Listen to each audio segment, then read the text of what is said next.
Welcome to the Global Businesswomen's Pod, brought to you by the Greater Houston Women's Chamber of Commerce. I am Susan Dyson and proud to be the CEO, President, and founder of the Chamber. Please join us for this empowering podcast every Thursday at 6 p.m. Finding new approaches to problem solving to get the results you desire might be closer than you think. I talk with people all the time who get stuck, whether they're individually stuck or their team is stuck on something. And I just really love that this is a way to help them see new possibilities and try new things that can help them get unstuck. That's coach, author, and researcher Dr. Suzanne VICKBERG. And I'm Kim Crisfort, Chief Innovation Leader within Executive Accelerators at Deloitte, and your host of Breakthrough by Design.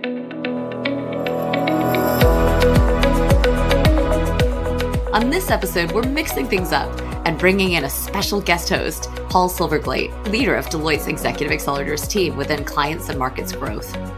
Paul sits down with Suzanne and me to talk about our latest book, The Breakthrough Manifesto, 10 Principles to Spark Transformative Innovation.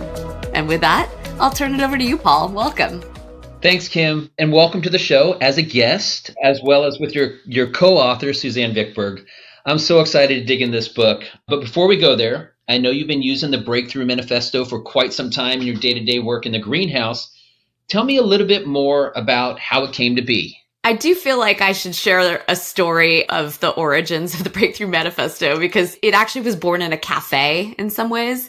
We had been doing work in the Deloitte greenhouse and before that in the lab for years until one day I was having a little coffee or something with Ash Robinson, one of my colleagues. And he said to me, "Why don't we have a manifesto?" And I said, "What do you mean a manifesto?" And he says, "A manifesto, something that makes manifest the principles that we follow and that we believe." And it was an interesting question because we had so much science and field research behind what we were doing to help our clients get to breakthrough, but we had never translated that into an easily accessible list of principles, a way to make manifest all of those things that we did. And so we took on that challenge and we decided to go through and distill the essence of what we were doing into the 10 Breakthrough Manifesto principles. I love it. And that, I think, is what is so wonderful about this book. I've read it. It's, I'm going to say, the best business book that I've read. I haven't read many, but it's one of the best for sure. But for our audience who hasn't read it yet, and we'll go back to those 10 principles that are part of that manifesto, how do they fit together? How do you use them? How do they come to life?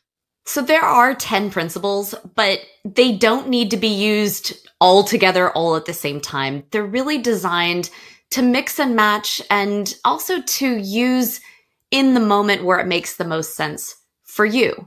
And you'll hear a lot from Dr. Suzanne VICKBERG about the ways that our own individual preferences, working styles, and chemistry could actually make us more eager or more willing to do some of these principles than others. But we really recommend that these are things that you consider in combination. And a lot of it also is part of a broader journey. So often people think about breakthrough as a single moment in time, and it isn't. It's a whole process to be looking around in a new way so you see opportunities when they're coming towards you. It's about thinking differently and ideating and shaping different choices. And it's about bringing other people along so that when you actually do make a change, it's a change that is meaningful and that lasts. And I'll just add in here that each of these principles has a chapter written about it, but we want to make sure that they are truly practical and that people know just how to apply them. So in the book, we have 5 methods that people can use to apply each of these principles. So just as a couple of examples, in the Strip Away Everything chapter, we talk about a method for defying constraints. So we ask you to think about all the things that are in the way of solving your problem, like maybe you don't have a big enough budget, or maybe your talent isn't located in the right city. And we ask you to say, what if that constraint wasn't true? How would that affect your problem solving, your brainstorming? And when you do that, you can go in new directions that possibly will offer up something you can use, even if your constraint is then back in place. And we find that kind of thing can really help people get more creative. So 50 methods in the book to help people get beyond just the concepts and the ideas to really practical applications of all of the principles. Dr. Suze, I love how you finished that with practical. And that is what I really love about the book is it makes it very practical. Like innovation and breakthroughs, they seem mysterious. This book, I think, really goes a long way to demystifying innovation and breakthroughs. So you've been using in the greenhouse these 10 principles, and I love the names of each one. They're each provocative in their own right. You've been using these principles for 10 years. What happened now that caused you to want to write this book? What was the driver behind writing the book now and putting this out there? And what do you want to be the result of us putting the book out there at this point? Really what happened was Kim said, Suzanne, are you ready to write another book? Because we wrote a book together several years ago. But for me personally, I mean, I love to learn new things and I love to go really deep into the things that I learn. And when I get really interested in something, then for me, the next best thing is to be able to share it with others. So books are kind of a natural way to do that. You can go in so many directions and use so many different lenses. And that format for me, I do tend to want to go on and on about things. So a book is a way to really make sure you can cover all the ground that you want to. And in terms of what I want people to take away, I'm also a coach. And so I talk with people all the time who get stuck, you know, whether they're individually stuck or their team is stuck on something. And I just really love that this is a way to help them see new possibilities and try new things that can help them get unstuck. I love that, Suzanne. I must admit, writing a book with you was part of the draw. It was a great experience the first time and didn't disappoint the second time either. I think from my perspective, we were doing originally all of these experiences designed around the Breakthrough Manifesto principles, and the principles were a little hidden from the outside world. They were things that our team used, and it was the belief that drove us to do better things and to experiment and innovate ourselves. And one day we put the manifesto up on the wall, and suddenly people were seeing these provocative statements and they were sort of saying, gosh, what's that about? Tell us more. And we began incorporating the principles explicitly into our work with our clients. It was fascinating the result that had. We heard a lot of people say it was just so powerful to start thinking differently about these things and really, as you said, Paul, to take the sort of mystery out of innovation. You know, there's a process that you can follow. And the why now is interesting. Why now? Well, the world is at such an interesting place right now with all these complex advances with technology innovations and societal problems and geopolitical issues. And we realize that many of the challenges that people are facing every day are challenges that require a new way of thinking. And we believe that the Breakthrough Manifesto is a very helpful way to break that down into things that you can constantly be doing to build that muscle so that you can look to make positive change in the world. What I love about this is we have 10 years of history and 10 years of storing using these principles. I love how stories bring things to light. If you could for a moment, think to, are there particular stories of where we utilize these principles to help an executive or, you know, his or her team get unstuck? That's maybe a success story, or even ones where we tried and they didn't get unstuck. That's always, I think, illuminating kind of where it didn't work, if you would like to share those as well. And then also maybe a favorite moment as you were writing the book that you thought, oh, this would be great in the book, or even a moment that you're like, yeah, this is a cool moment, but it didn't make it into the book. Paul, I'll share an example of a Dial Up the Drama story. And I'm sharing that one because I think Dial Up the Drama is one of those principles that sometimes people eye roll and they're like, why do we want more drama? Like, that doesn't seem like a good thing. Why are you encouraging that? And this story is one where we had a group of people who were trying to solve a really difficult societal issue. They were dealing with homelessness and trying to think about how we could bring together corporations and government and not-for-profit to do something different. A lot of the conversations had been very academic in nature and were theoretically maybe quite good ideas, but they just didn't seem to land and no one had felt like we'd gotten to the answer. So what we did was we actually designed a series of stations where they would go into the dark and they would just listen to stories of these people who were living on the streets or who were having trouble getting access to care. And it completely transformed the conversation by heightening the drama of their context, by humanizing the issue.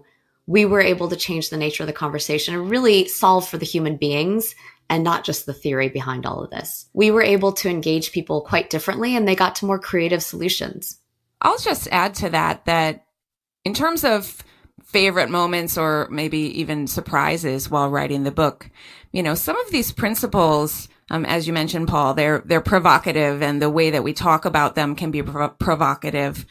But when it comes to applying them, then sometimes there's quite a bit of nuance involved. So I'll just give an example of the Get Real chapter.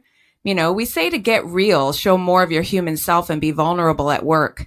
And what we found in some of our research is that is the principle that people are least likely to claim they're already doing.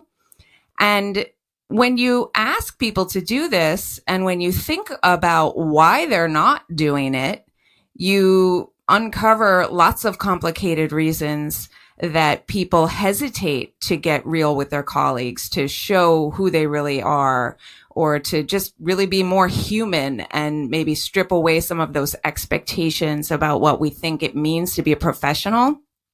And so for me, it was really fun and engaging and interesting to be able to dig into some of those nuances and really talk about how do you decide how real to get, and under what circumstances are you getting real, and why are you getting real? Like thinking through, why are you sharing what you're sharing? And are there certain kinds of things that you can share that are more beneficial for getting your team to break through? Like, for example, admitting to failures or mistakes that you've made in the past that can help other people be more likely to take a risk, which is one of the things that really helps teams get to breakthrough. So I really appreciated digging in and being able to do all of that as we wrote the book. I love it. I also love how the book is so based on research. And even your comment there about the power of getting real and showing a vulnerability. It seems oxymoronic that showing vulnerability is a power move, and it absolutely is, right? And how that can help get to a breakthrough. Tying into that, I want to drill down onto barriers to breakthrough. What did your research show about the way teams can overcome barriers? We have quite a large study on this that we conducted over a number of years. We have more than 28,000 professionals from thousands of different organizations who answered our questions about what are the things that might discourage you from contributing your ideas, your questions, your opinions when you're in group discussions. And of course, when teams are trying to get to breakthrough, a lot of that work that they do together, the conversations they have, the brainstorming they do, really requires that people are willing to engage and contribute. Because if people are just sitting around the table and holding back, then you're not likely to get there. So we all probably know about psychological safety, which has been talked about in the literature and in the media for very good reason, as one of the things that can get in the way of teams getting really creative together. What we were interested in is what else? So yes, psychological safety is really important, but what else might keep teams from getting to breakthrough? And what we found in our study was 4 other categories of barriers that hold people back. One of them is perceptions of value. And this is about whether people think they have something valuable to offer. And what we found was that people sometimes think if they're not an expert in the topic, or they didn't have a chance to review data in advance, or they didn't have a chance to prepare in advance for the discussion, that means they don't have anything valuable to add. And what's so interesting about this is, one of the recommendations we make, and that you'll hear many other people make when it comes to getting creative, is to adopt a beginner's mindset, to bring fresh perspectives by pretending like you don't know anything about a topic. The cool thing is, if you're actually not an expert and don't know much about a topic, you don't even have to pretend. You automatically have a beginner's mindset. So we want to help people see that there is value in what you have to offer, even if you don't know much about a topic at all. That is, by definition, a fresh perspective. So that was one. The second is about impact. If people think that the topic is not important or interesting, or that the discussion itself is not going to ultimately have an impact, like maybe they think they've just been asked for their opinion as a courtesy, they're not as likely to engage and contribute. So it's really important that people get interested. Dialing up the drama is one of the ways we can get people's interest, but they also need to know that something is going to happen as a result of this discussion and me taking a risk to offer up my ideas. The third is about team dynamics. So a lot of people say, well, everyone's talking at once, so I can't contribute, or no one else is engaging, so I don't want to contribute, or people aren't being honest, or just two people are dominating the conversation. There are so many things about the way teams interact that can keep people from contributing.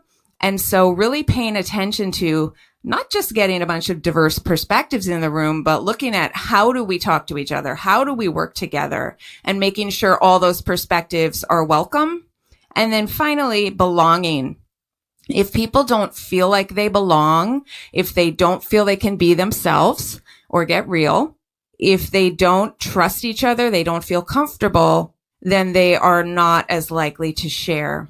So building belonging and trust among teammates is really, really important for getting to breakthrough. I want to pause for a second and maybe go back to something maybe I even should have asked at the beginning.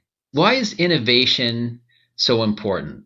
Why is having a breakthrough so important? Is innovation important because you have something innovative that you have to share with someone? Is it people want to be associated with a business that is innovative? Is it people want to be associated with people who are innovative and think of new ideas? Why is it that innovation is such an important topic? I love that question, Paul, because human beings are funny in that we actually often don't like change. We like things the way they are. We sort of don't want to get outside the status quo or our comfort zone. And at the same time, we change all the time. We're constantly evolving as human beings overall and as individuals. And I think that the answer has multiple facets to it. We need to innovate on a world scale to be able to tackle many of the bigger societal issues and world issues we're facing.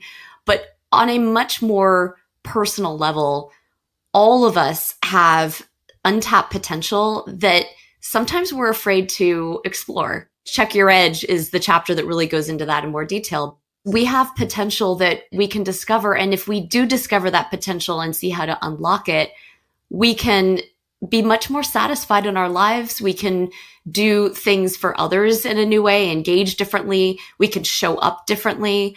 One of the things I love about the way Suzanne describes Get Real is that part of getting real is maybe stripping away some assumptions about yourself. And so what we're doing when we're innovating is we're sort of taking all of those principles in combination, starting with ourselves. And when we unlock that broader potential and can really do something meaningful for ourselves, for our teams, and for the broader world.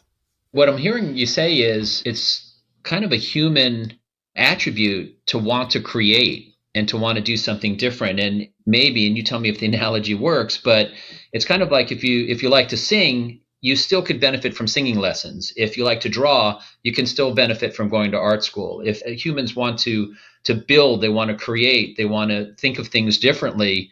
And what the book helps them do is to do this and to do it better, or to demystify it and to really unlock their really true potential to innovate. Is that fair, or is that a stretch? I would say that everybody's capable of innovating, and some people are eager to do it, and other people need a little bit of a nudge. And there's aspects of that relate to the reasons that people want to engage or not, that Suzanne has discussed with the research we've done. There's aspects to that which are people's style, the business chemistry work that we've done. But everybody has the capacity. And I actually think we saw this when we had the global pandemic with COVID. People were all forced to change and to innovate. And it was a time when you had fewer alternatives to that. You couldn't just sit comfortably by in your comfort zone. And so I think that, yes, everybody has the capacity, Paul. And I think this book was meant to make it easier for people who perhaps are more reluctant to step outside of that comfort zone, and to give new tools to amplify the ability of those who are eager to create and eager to get out there and innovate. And I'll just add, of course, going back to research again, we took a look at these principles with a sample of about 8,000 people. We asked them, are you doing these things? What we found was the business chemistry type that we're most likely to hear is using these principles was pioneers. Those are our creative folks. But what was interesting is we asked them, is your team doing these things? And all types said they were doing these things more than their team was. So that's something, that is known as the Lake Wobegon effect, that we all think we're doing better than everybody else at most things. But it was pioneers who saw more distance between what they thought they were doing and what they thought their teams were doing. What's interesting about that for me in relation to the book is this book offers ways for those pioneers to bring others along with them. So if you think you're the one who's always innovating and you are already very creative in your problem solving, and maybe if you were not having to drag all these other people with you, you could easily get to breakthrough. Well, this is a way that you can help all of those other people get on board and get more creative in the way that they're thinking. And if you're one of those people who maybe doesn't, do this as naturally, then you can use the book to help yourself get more creative in how you're thinking. Suzanne, that is such a great point, because innovation is one of these words that can mean everything and nothing, depending on how you think about it. And we have really been talking about innovation in terms of transformative innovation, meaning you are making something new, creating something new that creates positive change. And that could be positive change for yourself, but more often than not, we're talking about positive change on a larger scale. And you cannot do that alone. It may require you changing yourself first, but it does require bringing others along on that journey. We're calling it a business book. And that's where one would find it in their local library or bookstore, if anyone goes to those two things anymore. That being said, who gets the most value from this? Is this really a business-only book? Who out there could get value from this, and in what regard?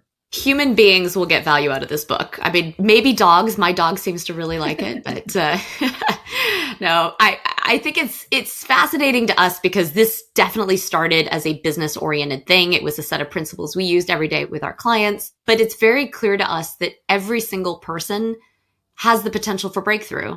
And in fact, this entire podcast was inspired by that idea. And we're interviewing people from all sorts of different backgrounds and professions and walks of life because we want to hear their stories about how they go on this journey to create a different mindset and really ideate on different opportunities and then bring those to life.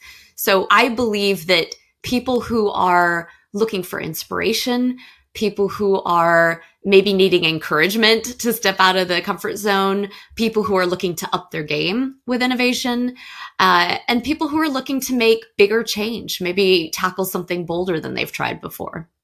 What do you do on your team to encourage breakthrough thinking? And what advice do you have to other leaders that are listening in? What can they do on their teams to drive transformative innovation? I really think that it's essential to create an environment that promotes breakthrough thinking, Paul. And so, with our teams, we really want to make sure that our individuals can contribute. We sort of start at the individual level. And so we do consider business chemistry. We try to make sure that we're sending out agendas and materials in advance for those that need to process in advance, but that we leave room for open conversation and connection in the moment. There's little things that we do to make individuals feel like they can contribute. Beyond that, though, I would say we're actually quite explicit in two ways. We talk about the Breakthrough Manifesto principles explicitly with our teams. So we'll say things like, I think we need to check our edge here. Are we being bold enough? Are we trying new things? Or we'll say, I think this is a time we need to not play nice. Are we actually calling out truth here? Are there issues that are perhaps being tucked under a rug that we need to bring out? So that's one way that we actually make this thinking explicit. We use the language. The second way is we use the methods. The methods that we put in the book are methods that we actually use every day with our teams. And these are things that you use in combination, you mix and match them. I like to think about it a little bit like ingredients in your kitchen. Sometimes I'm baking a cake. I need different ingredients for that than if I'm trying to make a wonderful savory sauce. But you can have the core things that are essential to make a cake, and you always need those, but then you can add in different ingredients and change it up as you go. So using the methods every day with your teams is a great way to promote breakthrough. I got to tell you personally, I'm feeling energized around this discussion and the power of breakthrough. I know folks who are listening are feeling the same. What would be some practical advice when we leave the podcast and you go back with your team in your daily life? What are some things that people can do to kind of get started to catalyze innovation in their own personal worlds? I think one thing I would recommend for everybody is to not be passive when it comes to innovation. I think sometimes we think innovation is just this magical thing that sort of hits us up the side of the head. Oh my gosh, I just had a light bulb go off. It's this aha moment. And that does happen sometimes to people, and that's fantastic when it does. But most of the time, you need to work for it. And so number one thing is stop waiting for innovation to happen to you. Go seek it out. And that could be as simple as going and changing your routine to expose yourself to new ideas, to meet new people.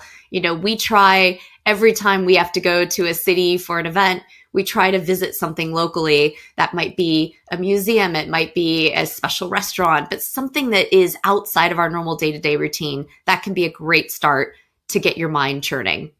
Suzanne? I think I would say what people can do immediately is just start asking more questions and getting really curious. I mean, everywhere you go, everything you can do, you can start asking, well, why is it this way? Why should it be this way?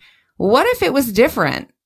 Maybe I'm limiting my ideas too much. Maybe what I think is true is not actually true. And if it weren't true, how would that open up the possibilities for how I could solve a problem differently? And I think if people get in the practice of questioning their own assumptions in every situation, they're going to just immediately be one step closer to getting to a breakthrough mindset. Suzanne, just on your point about asking questions and going back to why innovate, I think sometimes people innovate because they have to. They're not given a choice. Something changes around them. They don't have a choice.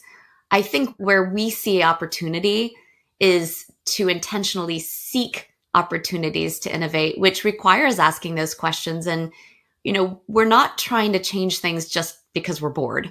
We're really trying to change things because we don't want to settle. There may be better ways to do things, and that if we're not asking those questions and being curious, we won't realize they're there. Your last comment there, Kim, was making me really kind of ponder. And you mentioned earlier about the effect of us going through COVID as a society. And that was really a catalyst for innovation. And, it was very easy to get in. I'm thinking of my own experience, my own life, a routine, of showing up to work and to doing the things that I've always done. I wound up losing 30 pounds during COVID. And because working from home and being off the road and being able to control what I was eating and control how I was exercising, it was a way to spark something very different. I thought that was amazing. And to me, I was thinking, gosh, wouldn't it be great if you could spark innovation without the burning platform to innovate? I also like the saying, that growth happens at the edge of your comfort zone. You have to be pushed outside of your comfort zone to actually grow, however that is, emotionally and mentally and physically. And so help us think in your daily lives, how do you innovate just day in and day out, even when you're not forced to innovate, kind of innovation for the sake of innovation or innovation for the sake of growing? The pushing yourself is a big part of Check Your Edge. And I love that because it is possible that we have all sorts of potential beyond what we're aware of. And if we don't try, we don't know. We're sort of assuming that everything we have is all that we could be and all that we could do. And I will say for me, when I'm at work, I will often ask those questions that Suzanne's suggesting, like, do we have to do it this way? What if we did it this other way? What would it take to make this other thing be the best way to do it? And that mental exercise not only reveals some interesting pathways that maybe we didn't consider, but it makes work more interesting. It actually helps you to engage with what you're doing on a deeper level and really appreciate sometimes the changes you could make, but also sometimes appreciate why is it the way it is now? And I find that my level of happiness with what I do is really increased when I try to push that edge at work. Personally, I try to do things that are challenging in different ways than I'm used to. I'm studying right now to be a helicopter pilot. And oh my goodness, talk about stretching your brain in new ways and just thinking about the mechanics of aerodynamics and how propellers interact with the air. And yes, it's stimulating my brain and helping me grow, but I found now that I'm taking it back into my work life. And so I was on a call just yesterday where I was comparing the dynamics that this team was going through to how you have to sort of use the pedals to counteract the torque. And I was just thinking about the business problem in a whole new way because I had this life experience that was enhancing it. In the day-to-day life, I don't know if anyone else is like me, where you sometimes feel like you're on a treadmill. You're just doing the things and doing the things. I'm a parent, so I'm like driving here and filling out this form and sending my kids to camp or whatever it is. And I really appreciate the moments to take a step back and think about, why am I actually doing all of these things and where do I want to be going? And am I going there or am I really just running on a treadmill and going nowhere at all and just doing lots of things all the time? So I find that in small ways, trying to get more creative, to challenge assumptions and do all of that is really, really important. I also have found that these types of principles and techniques can really help us even in solving for the biggest challenges in our personal lives. So for me, that was a divorce that I got very creative about that happened 13 years ago. And by applying a lot of these same principles about how to think about divorce differently and what if we didn't do it the way everyone else does, has allowed my family to stay intact, has allowed my children to live with both of their parents for their entire growing up time, even though we got divorced from each other 13 years ago. And so I have seen the power in my own life, and I consider the way in which our family has navigated that huge challenge to be my greatest accomplishment. And it was through using these same kinds of techniques and principles that we arrived there. And we will be talking through Suzanne's story and the book that she wrote about that process on an upcoming podcast. So I'm excited, Suzanne, to dig into that a lot more. Me too. I tell you, listening to both of you, studying to be a helicopter pilot and reimagining how to approach a topic like divorce, my work on how to create the perfect chicken piccata seems like very, very underwhelming, but it's been amazing to listen to you both. This is the second book you've written together.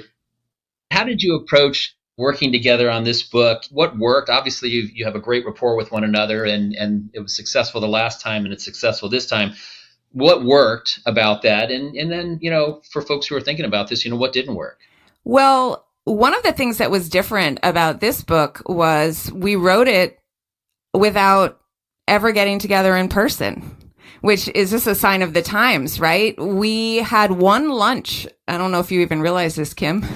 We had one lunch while writing this book, and we didn't even really talk much about the book during that lunch. But the rest of this we did together over Zoom and by, writing things and sending them back and forth with each other.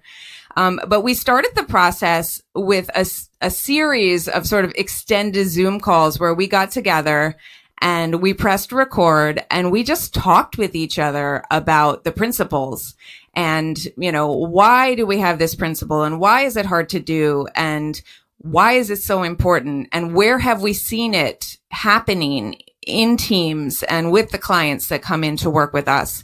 And we talked through all of those. And once we felt that we sort of were reasonably on the same page, we went off and both drafted some chapters and then traded and came back together, and it worked really well. One of the things that I suppose, looking back, we probably could have predicted but didn't, was that we ended up writing, like, using different structures. You know, Kim's chapters were all structured in one way and mine were in a different way, which for a book, you know, is not really very cohesive.